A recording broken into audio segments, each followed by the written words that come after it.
Okay, so most of my life I've hung out on the internet. I was doing some math, right? I got an internet connection, a dial-up connection maybe when I was 7 or 8 years old.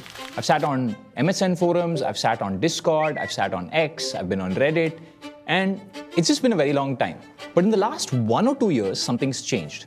Because of the scale of that avatar that we have, which is this thing which we didn't expect to get so big, but because of the scale of that, and because our business has been getting bigger too, I've been getting access to the top 0.0001% of the world, which is phenomenal because now I can kind of see reality for what it is.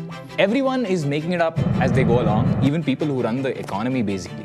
Actually, you can't predict the future. But if you just say, bro, I don't know, there are too many variables, I can't make decisions, and if I do this, what will people say if it fails? You can't really take decisions like that. So a lot of these people, they disagree with others sometimes, but they still keep going on with their beliefs, and they try to change the world by their actions, not by waiting for other people to change the world. Everyone is sort of playing their role. The most appropriate way to say this is that the world is a stage and everyone's kind of an actor. Everyone plays their role or fits into an unplayed role. More than money, which actually doesn't matter so much on the stage, it is influence that matters. Influence over certain sectors of society, over certain fields, over certain people. The truth is, every actor on the stage has an audience, and combined, the audience is everyone in the world. All actors have their fans and haters. Once these actors have influence, they will make money. And the thing I didn't realize is that most of the actors on stage know each other. It's actually a small world on stage. So the World Economic Forum in Davos in Switzerland is like being backstage. It's like peering behind the stage curtain and seeing what's really going on. It's like walking on the street and being able to randomly walk into billionaires and celebrities. And I was there, and like a little spy with my Meta Ray-Ban glasses to show you what backstage really looks like. Because see, as a content creator, I'm really weird. I can walk among the people backstage, but I'm also more comfortable and I feel so much more at home with all of you all. So like Deadpool, this video is me breaking the fourth wall and showing you what actually happens and my learnings at the World Economic Forum. I'm breaking this video into 5 major learnings, so here goes.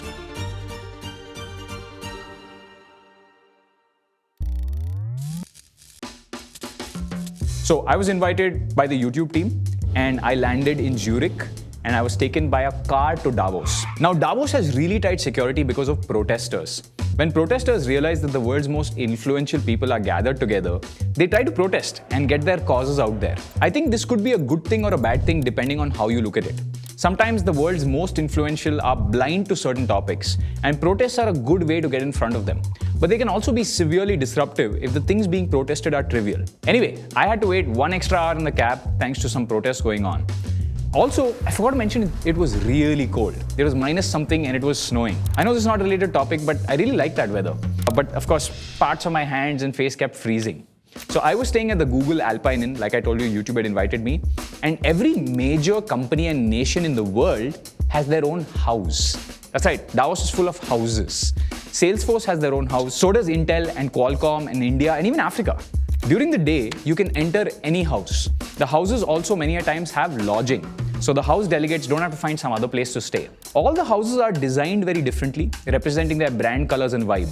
My favorite house was actually by Palantir. There was these really cool LED strips, which I'm definitely going to rip off that style. I'm going to put some of those in our office. Then we went to get our badges. I got a media badge, which has decent levels of access across Davos. You need to swipe your badge to get in any place. There are checkpoints all over. Now, I spoke on a bunch of panels about AI plus content, which we're pretty good at this point, at some of the houses that invited me. But I didn't record any of it because the audience of the panels would see the white lights on the Meta Ray-Ban, so I couldn't really record. We do over 400 million views a month across all our channels now. Many of them you don't even know about, and over time we'll start learning which are the channels that we run, and you'll come across them, right? But mainly my biggest learning at Davos, especially with this, is that this is some kind of big fest where every faction or team has a house. Countries and big companies are kind of seen the same way, and each house has representatives. It's like Harry Potter houses kinda, right? The second learning is that a lot of big deals actually got done in Davos. A big brand closed an advertising deal with me there, and the numbers are generally bigger.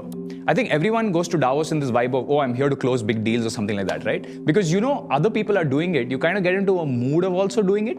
I don't know, it is kind of strange. Like India, the country, yes, closed a lot of deals, but they could have also closed those deals in India. But believe it or not, it's actually kind of convenient in Davos because the media is right outside the door. You can walk to influential media people and say, hey, me and this person are closing this deal.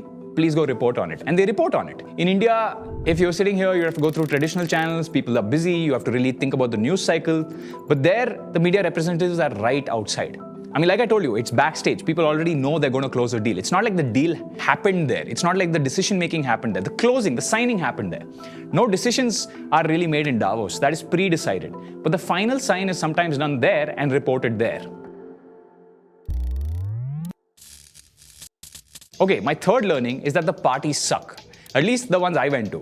When there's so much media, nobody does anything. I saw Mark Benioff, the founder of Salesforce, and he was just sitting in a place called Goal's House with a bunch of people.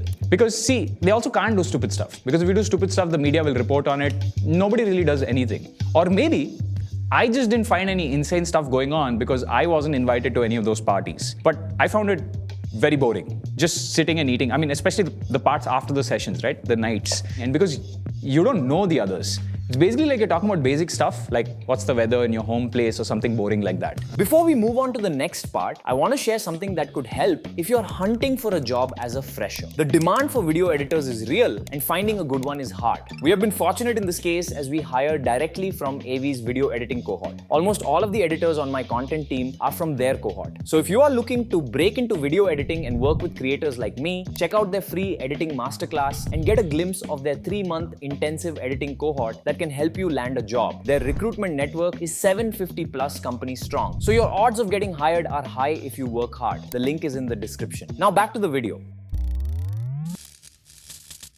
My next learning from Davos was about messaging. 4 to 5 years ago, and most of you don't know this, I had this channel called Varun Maya Level 2. I'd made lots of very educational content on it. We deep dived into things like Unreal Engine, right? We did tutorials on it. We did oops in Unreal Engine, for example. But notice how in the Unreal Engine series, the first video has several thousand views, but towards the end it has like 80, 90 views. That's because everyone says they like super technical stuff, but they don't.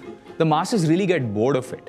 In the last year or so, I've stopped going too deep if you've noticed my content, especially from a teaching front. I've invested in companies that do it instead. But me personally, no. The reason for this, and what I learned at Davos again, is that when you're on a stage and you have a large audience, not everyone can understand everything. When you're young, you want validation from your peers, so you get very technical about things. But in places like Davos, people speak more about broad goals. Like that event place I told you about, the Goals House. In Goals House, there are these banners that talk about UN goals. There are banners talking about broad goals, right? Like no poverty, zero hunger, clean water, sustainable cities. These are very broad. They aren't technical deep dives, right? Like in the zero hunger goal, nobody's talking about, hey, use this very specific fertilizer to make crop growth better. No, they're talking about broad goals. This is because people take back and remember only broad goals, not the names of fertilizers. The minute you get into specific fertilizers, you get the equivalent of 80 to 90 views on my Unreal Engine content, right? Low mental retention, it's the same with my short form content. I have so little time, so we are being a little bit generic there. It's what the masses want. And if you don't get it, that's actually you not understanding the world well. And Goals House is a good representation of it, right? Go for the broader stuff. Don't get too deep dive unless you make it like a really long form video. Sometimes I get called out and cancelled for it saying, oh, you're not being technical anymore or whatever, but that's okay. It's the Goals House phenomena. It's important for you to learn also when you're communicating. It's important to communicate the broad goals you want to achieve rather than specific advances unless someone is asking for specific advancements. Like if I was investing in your company, I'd ask for specific things, right? How does this exactly work? Show me. But otherwise, for most busy people, you're a turn off, especially for the first conversation. You get 80 to 90 views. My last learning about Davos is about people. I learned that the most successful people in the world aren't necessarily the smartest. They're not even the most hardworking. They're actually just very good at taking risk and building relationships. It's more courage than skill. Jeff Bezos has that thing, right? There isn't a shortage of supply of genius, but there's definitely a shortage of supply of courage. So first, before we get into courage, let's talk about their distribution. All the people in Davos have offline distribution. In their phones, they know maybe 50,000 people who can help them with anything they want. They know a guy who knows a guy who knows a guy. Most of you have 10 to 20 people in your life who can help you with things, your friends. In the last year, what I saw happen to me was my own Rolodex, the contacts list called a Rolodex, has gotten very large. This is now offline distribution. I have some online distribution, but also I've built up offline distribution. Some of the people at Davos can just call prime ministers and presidents of countries. They're very, very well networked and have built strong relationships. Most of you, what I've noticed, at least on the internet, fail at relationships. Young people are more likely to dunk on someone they don't know on social media for the attention of other young people in faceless accounts. But the minute you say go out and meet people, they don't do that because that requires work, that requires energy, that requires you having to maintain a conversation with your real face and your real voice. In Davos, I saw a lot of meetings happen that were just relationship building. No agenda, just I want to get to know this person and maybe there's an opportunity 5 years later. They're all playing the long game. I'll give you an example. One of my subsidiary companies, EOS Labs. So EOS is the company I run, but there's a subsidiary we have called Labs that's done an AI project with Honeywell. We've actually done something with the Bangalore City Police with Honeywell. So we're interfacing with Honeywell's SaaS platform with a voice-to-voice AI solution to help automate some of these calls that the police gets anyway. So what I did is I went there and met the CEO of Honeywell IA, where we spoke for a bit about the project. Just building a relationship, right? Now the project's already in the POC stage, so it's like Honeywell's involvement is going to end now. But over the next, let's say, 2 years or 3 years, I'm sure we'll do something else with them. So that relationship matters. The other part is about risks. You can take risks when you have a lot of information. And a lot of Davos is about information.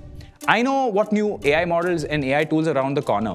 I know which ones are doing well and which ones are about to close large funding rounds. I know which ones are doing badly because I hear it in the offline world, right? The company's investors I'll speak to. It's just access to know what is working and what's not really working. So I know the companies where they've closed a large funding round but will be announced 6 months later. It's so valuable to have this information before anybody else because we build on top of models, right? So it's so important to know what's working, what can we catch 6 months later, 8 months later as the underlying model gets better. What we did with avatars in some senses, right? So I keep sharing all of this on my YouTube. So definitely do subscribe. This is the same as when I entered Google DeepMind. Getting access to information which is not out on the internet lowers your risk profile when trying new things. So the parent company EOS, literally, our only job is to build distribution and keep trying experiments, right? And then we pass it on to a subsidiary as it gets big enough. So all of this is very useful for us because it lowers my risk profile of trying new things. Whew. Well, that's it. I liked Davos and the World Economic Forum. It's not some Illuminati, something going on where some crazy parties and, people controlling everything. It's not really that. I thought it was fun. I learned a lot. Seeing behind the curtain, seeing backstage, I think was really cool. And I'll keep sharing more of these insights with you. Anyway, until next time, bye.